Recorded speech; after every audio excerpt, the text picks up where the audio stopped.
ಅರ್ಥಪೂರ್ಣ ಜೀವನಕ್ಕಾಗಿ ಶಕ್ತಿಶಾಲಿ ಪಾಠಗಳು. ತಪ್ಪು ಚಿಂತನೆ ಜೀವನದ ಏಕೈಕ ಸಮಸ್ಯೆ. ಸರಿಯಾದ ಜ್ಞಾನವೇ ಅಂತಿಮ ಪರಿಹಾರ. ಸ್ವಾರ್ಥರಹಿತ ಕರ್ಮವೇ ಬೆಳವಣಿಗೆಯ ದಾರಿ. ಸರಿಯಾದ ಮನೋಭಾವದಿಂದ ಕೆಲಸವು ಪೂಜೆಯಾಗುತ್ತದೆ. ಅಹಂಕಾರವನ್ನು ಬಿಡಿ, ಒಳಗಿನ ಶಾಂತಿಯನ್ನು ಕಂಡುಕೊಳ್ಳಿ. ಮನಸ್ಸನ್ನು ಕೇಂದ್ರೀಕೃತವಾಗಿಯೂ ಸಂಪರ್ಕದಲ್ಲಿಯೂ ಇರಿಸಲು ತರಬೇತಿ ನೀಡಿ. ಉನ್ನತ ಸತ್ಯವನ್ನು ಅರ್ಥ ಮಾಡಿಕೊಳ್ಳಿ ಮತ್ತು ಅದನ್ನೇ ಬದುಕಿ. ಕಷ್ಟಕರ ಸಮಯದಲ್ಲೂ ನಿಮ್ಮ ಉದ್ದೇಶವನ್ನು ನೆನಪಿಸಿಕೊಳ್ಳಿ. ಎಲ್ಲೆಡೆ ದೈವಿಕತೆಯನ್ನು ನೋಡಿ.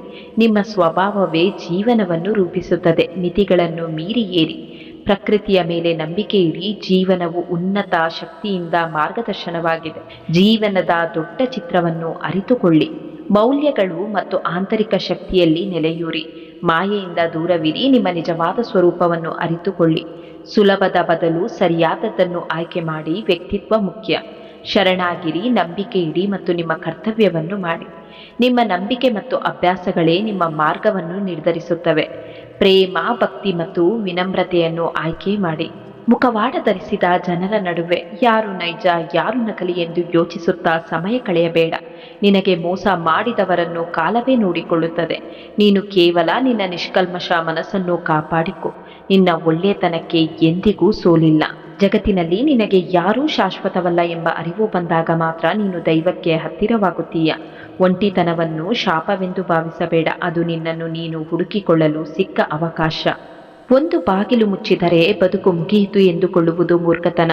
ನಿನ್ನ ಸಾಮರ್ಥ್ಯದ ಮೇಲೆ ನಿನಗೆ ನಂಬಿಕೆ ಇರಲಿ. ನಿನ್ನ ಈಗಿನ ಸೋಲು ಮುಂದಿನ ದೊಡ್ಡ ಯಶಸ್ಸಿಗೆ ನಾನು ನಿನಗೆ ನೀಡುತ್ತಿರುವ ಸಿದ್ಧತೆಯಾಗಿದೆ ಅಷ್ಟೇ. ನೀವು ನಿಯಂತ್ರಿಸಲಾಗದ ವಿಷಯಗಳ ಬಗ್ಗೆ ಚಿಂತಿಸುತ್ತೀರಿ ಮತ್ತು ನೀವು ಈಗಾಗಲೇ ಹೊಂದಿರುವ ಆಶೀರ್ವಾದಗಳನ್ನು ಮರೆತು ಬಿಡುತ್ತೀರಿ. ಪ್ರತಿಯೊಂದು ಸನ್ನಿವೇಶದಲ್ಲೂ ಕೃತಜ್ಞರಾಗಿರಲು ಕಲಿಯಿರಿ, ಏಕೆಂದರೆ ಕೃತಜ್ಞತೆಯು ನೋವನ್ನು ಶಾಂತಿಯನ್ನಾಗಿ ಮತ್ತು ಹೋರಾಟಗಳನ್ನು ಶಕ್ತಿಯನ್ನಾಗಿ ಪರಿವರ್ತಿಸುತ್ತದೆ. ನೀವು ಯಾವುದರ ಮೇಲೆ ಗಮನ ಹರಿಸುತ್ತೀರೋ ಅದು ನಿಮ್ಮ ಜೀವನದಲ್ಲಿ ಬೆಳೆಯುತ್ತದೆ. ಈ ಕಲಿಯುಗಕ್ಕೆ ಒಂದೇ ಒಂದು ನಿಯಮವಿದೆ. ನಂಬಿಕೆ ಹೆಚ್ಚು ಬಲವಾಗಿದ್ದಷ್ಟು ದ್ರೋಹವು ಅಷ್ಟೇ ಹೆಚ್ಚು ಭಯಾನಕವಾಗಿರುತ್ತದೆ.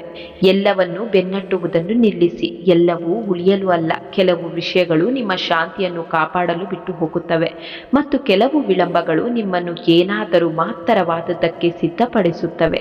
ಸಮಯವನ್ನು ನಂಬಿರಿ. ಪ್ರತಿಯೊಂದು ಬದಲಾವಣೆಗೂ ಅವರದ್ದೇ ಆದ ಸಮಯ ಬೇಕಾಗುತ್ತದೆ. ಬೇರುಗಳು ಗಟ್ಟಿಯಾಗದ ಹೊರತು ಮರದಲ್ಲಿ ಹಣ್ಣುಗಳು ಬಿಡುವುದಿಲ್ಲ. ನಿನ್ನ ಪರಿಶ್ರಮದ ಮೇಲೆ ಭರವಸೆ ಇಟ್ಟು ತಾಳ್ಮೆಯಿಂದ ಕಾಯಿ. ಸೂಕ್ತ ಸಮಯದಲ್ಲಿ ನಿನ್ನ ಶ್ರಮಕ್ಕೆ ತಕ್ಕ ಫಲ ಸಿಕ್ಕೇ ಸಿಗುತ್ತದೆ. ಮಾಡುವ ಪ್ರತಿ ಪಾಪಕರ್ಮ ಸಾಲವಿದ್ದಂತೆ. ಮುಂದೊಂದು ದಿನ ಬಡ್ಡಿ ಸಮೇತ ಕಟ್ಟಬೇಕು. ಮಾಡುವ ಒಳ್ಳೆಯ ಕರ್ಮಗಳು ಉಳಿತಾಯ ಖಾತೆಯಲ್ಲಿ ಜಮಾ ಮಾಡಿದಂತೆ. ಕಷ್ಟ ಕಾಲದಲ್ಲಿ ಸಹಾಯಕ್ಕೆ ಬರುತ್ತದೆ. ನನ್ನವರೇ ನನ್ನ ವಿರುದ್ಧ ನಿಂತರೆ ಹೇಗೆ ಹೋರಾಡಲಿ ಕೃಷ್ಣ? ಶ್ರೀಕೃಷ್ಣ, ನಿನ್ನ ವಿರುದ್ಧವಾಗಿ ನಿಂತವರು ಹೇಗೆ ನಿನ್ನವರಾಗುತ್ತಾರೆ ಪಾರ್ಥ? ಮೋಸಗಾರ ಎಷ್ಟೇ ದೊಡ್ಡ ಚದುರಂಗ ಆಟಗಾರನಾಗಿದ್ರೂ ವಂಚನೆಯ ಅಂತಿಮ ಫಲಿತಾಂಶ ಸೋಲೇ ಆಗಿರುತ್ತದೆ. ಚಿಂತೆ ಏಕೆ ಮಾಡುವೆ ಎಲೆ ಮಾನವನೇ? ನಿನ್ನದಲ್ಲದ ನಾಳೆಗೆ ಕರಗತಿರು ನೀನೆ. ನಿನ್ನೆ ಕಳೆದು ಹೋಯಿತು, ನಾಳೆ ಅರಿಯದಾಯಿತು. ಇಂದಿನ ಈ ಕ್ಷಣವೇ ನಿನ್ನ ಕೈಯಲ್ಲಿ ಉಳಿಯಿತು. ಬರಿಗೈಯಲ್ಲಿ ಬಂದೆ ನೀ ಜಗದ ಅಂಗಳಕ್ಕೆ. ಬರಿಗೈಯಲ್ಲಿ ಹೋಗುವೆ ಆ ವಿಧಿಯ ಪಯಣಕ್ಕೆ. ಇಂದು ನಿನ್ನದಾಗಿರುವ ಈ ಸಿರಿ ಸಂಪತ್ತು ನಾಳೆ ಮತ್ತೊಬ್ಬನ ಹೆಗಲೇರುವಂಥದ್ದು. ನೆನಪಿರಲಿ, ಜಗತ್ತಿನ ಏಕೈಕ ನಿಯಮ ಬದಲಾವಣೆ ಒಂದೇ.